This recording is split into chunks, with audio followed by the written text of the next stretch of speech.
Yo guys, pada video kali ini gue akan mereview custom ROM yang bernama Corvus OS yang versi 7.0, karena kemarin gue udah janji untuk mereview ROM ini. Nah, ROM ini kernel defaultnya adalah pakai Darkona kernel, tapi udah gue ganti pakai kernel Silonte HMP karena menurut gue kernel bawaannya atau kernel defaultnya itu nggak terlalu bagus untuk multitasking dan bermain game. Nah oke, tapi sebelum itu buat kalian yang belum menjadi subscriber channel ini, silahkan klik tombol subscribe dulu agar gak ketinggalan video terbaru dari channel ini. Oke, jika sudah kita langsung masuk ke videonya, let's go.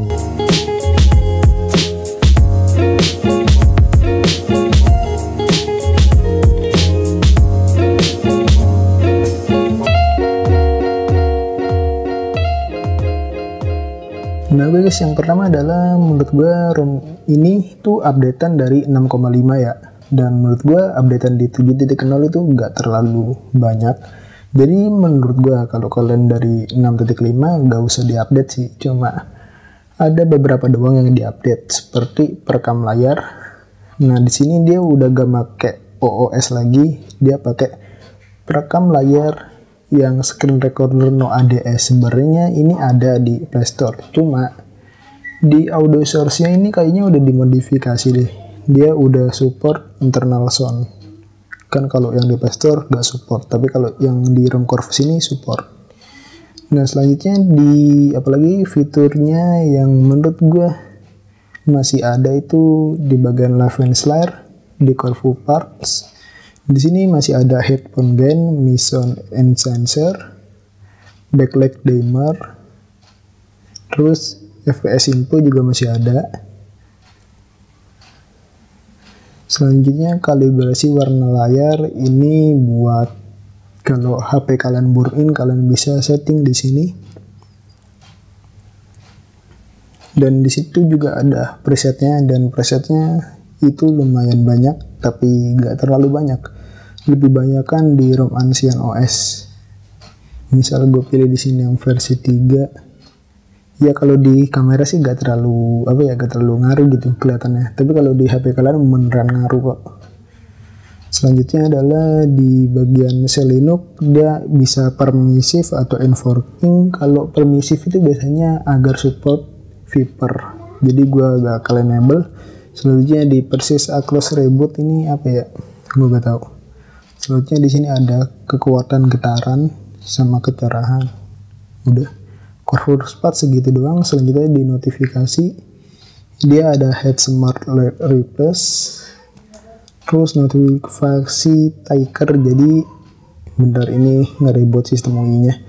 Jadi kalau kalian aktifin, misal ada dari grup WA gitu, nanti di sininya ada thread kayak notifikasi gitu, misalnya dari pesan siapa gitu. Kalian coba aja sendiri, tapi di sini gue pilih nonaktifkan.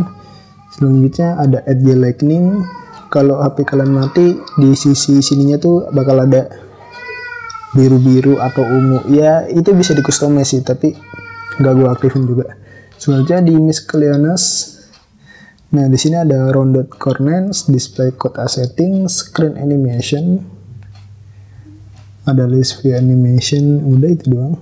Selanjutnya screenshot type, di sini bisa pilih take full screen, drag selection, terus apa lagi tuh ya. Sayangnya di ROM ini bahasa Indonesia nya gak full ya. Apa belum gue ganti? Enggak kok, udah gue ganti ke bahasa Indonesia, dan bahasa Indonesia di sini gak full, gak kayak ROM lainnya. Selanjutnya adalah gaming mode, itu masih ada tapi gak pernah gue pakai sih. Gue lebih sering pakai yang ini, mode jangan ganggu, atau mode kalau bahasa Inggris disturb kalau nggak salah. Selanjutnya ada allow signature spoofing, loan music on, dan lain-lain. Nggak mungkin juga gue sebutin satu-satu. Selanjutnya di samping kalian geser ada lock screen item, ada lock screen shortcut, lock screen style. Kalian bisa cobain satu-satu. Ada visualer, terus fingerprint pref, cuma ada 2. Selanjutnya di baterai option ada agresif baterai bar, baterai location, baterai icon style, dan mana lagi ya, baterai icon style itu gak ada perubahan, cuma itu doang. Kustomisasinya gak terlalu banyak sih, banyakan di ROM Ancient OS. Dia bisa sampai ngubah status barnya gitu ikonnya. Selanjutnya di clock option, ini standar. Di career label ya juga standar. Icon manager, oh ya ini bisa dual row ya, jadi coba kita enable. Jamnya tuh bisa ke atasan sedikit kayak gini nih, tuh jamnya jadi di atas, jadi jam paling atas, nanti di bawah jam itu ada notifikasi kayak WhatsApp dan lain-lain ya. Itu biar notifikasi kalian nggak terlalu penuh. Kan kalau HP yang ada kameranya di sini kan notifikasinya agak kepotong gitu. Jadi dia ada mode dual row. Terus ada custom logo, terus kenal icon swipe. Nah, ini bisa kalian ganti Forza icon. Ini berubah sih. Dulu kalau gak salah gak ada FO kayak gini. Pilihan yang 3 ini sekarang ada. Ya, tapi gua gak pakai Volte, maksudnya gak pakai kartu yang support Volte. Cuma smartphone doang sih yang support ya. Selanjutnya apalagi nih, notification count, terus app icon enggak. Dan kita geser, oh ya bentar, ini ada icon quick setting maksudnya. Ini ada OS clear all button, terus ada custom footer text, settings icon, user switch icon, ada header image, dan header image-nya di ROM ini tuh banyak banget. Ya salah, kalian bisa cari di sini. Ya emang lebih banyak ini daripada ROM lainnya ya. Terus udah gitu doang. Oke, selanjutnya traffic indicator, ini buat traffic indikator di HP kalian. Apa sih ya? Speed indicator gitulah. Selanjutnya di bagian button, navigation, power menu, standar sama kayak versi 6,5 lainnya. Udah segitu doang fiturnya. Selanjutnya kita kembali ke themes. Nah, di font type-nya ini gak ada perubahan sih menurut gue. Konsepnya ya tetap kayak style. Nah, di sini yang ada banyak dulu.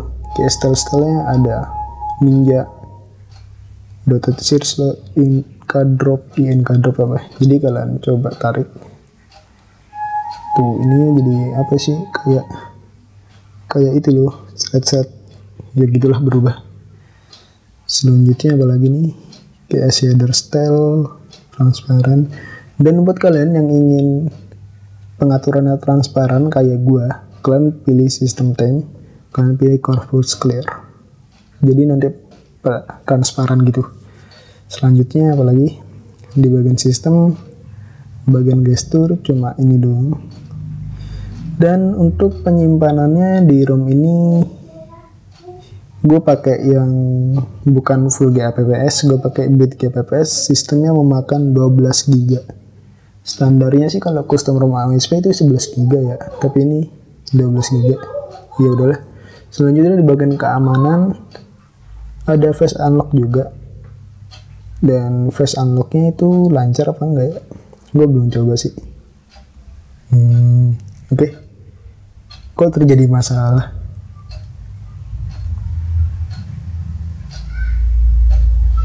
Oke, coba selesai. Kita lihat.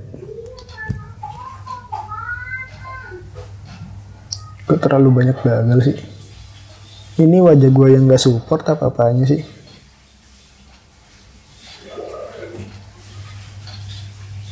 Padahal udah lah. Oke, ternyata bisa bro. Nih, kalau gak percaya, kita matiin. Oke, kan? Bisa kan? Oke, dan untuk tes CPU throttling-nya adalah sebagai berikut. Nah oke guys, ini udah 5 menit lewat. Berapa ini? 51 detik. Dan itu stabil banget boy. Ini ROM enak banget sih emang. Dan kernelnya juga enak banget. Max-nya adalah 151, average-nya atau rata-ratanya 141, dan minusnya 131. Dan ini tidak ada throttling apapun. Maksudnya tuh grafiknya tuh di hijau terus gak ada kuning-kuningnya. Sumpah enak banget ini. Custom ROM dan custom kernelnya. Nanti kernelnya gue taruh di deskripsi video. Dan untuk sektor baterainya, kalian bisa lihat di sini. Gue dapetin screen on time 6 jam 570 menit. batas temperatur 46 derajat, wajar tadi karena gue kan habis tes security routing. Dan untuk grafiknya ya standar lah.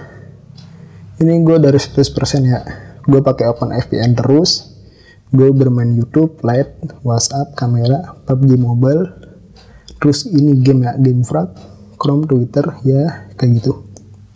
Dan menurut gue ROM ini baterainya wajar, gak terlalu boros dan gak terlalu hemat juga.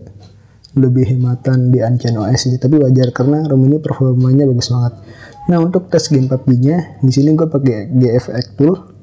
Dan gue saranin untuk settingannya adalah kalian pilih yang 0.19 global. Nah, settingannya adalah 1280 HD resolusinya.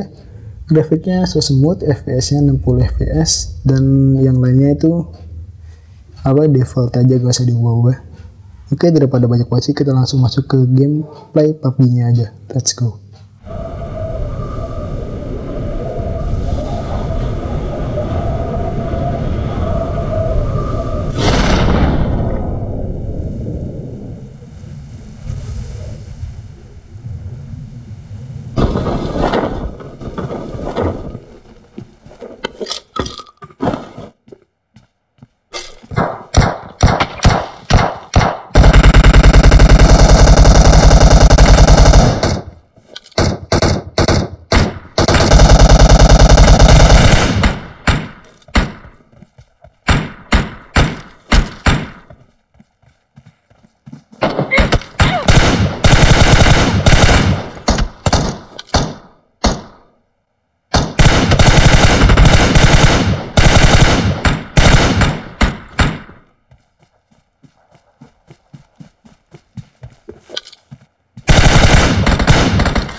Nah oke guys, kesimpulannya adalah ternyata gue coba berhari-hari dan menurut gue worth it kok kalau kalian update ke 7.0, karena menurut gue 7.0 ini performanya lebih meningkat daripada yang versi sebelumnya 6,5. Walaupun kalian harus download dulu, size-nya tuh ya lumayan besar sih, tapi menurut gue enak juga kok di ROM ini. Dan penambahan fiturnya walaupun nggak terlalu banyak, tapi udah ada perekam layar yang menurut gue enteng.